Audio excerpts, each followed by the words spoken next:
2000 साल में कहो ना प्यार है, मोहब्बत हेरा फेरी जैसे हिट गाने आइए आइए देखते हैं 2000 साल के टॉप 5 गाने। नंबर 5 पर है दिल ने ये कहा है दिल से फ्रॉम धड़कन। दिल ने ये कहा है दिल से,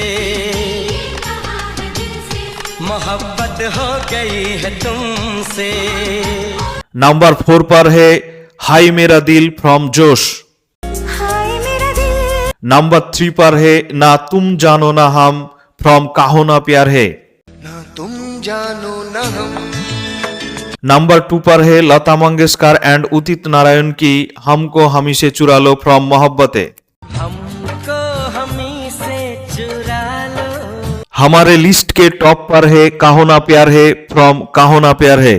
कहो ना प्यार है, कहो ना प्यार है, कहो ना प्यार है। 2000 साल के आपका फेवरेट गाना कौन सा है कमेंट में जरूर लिखिए।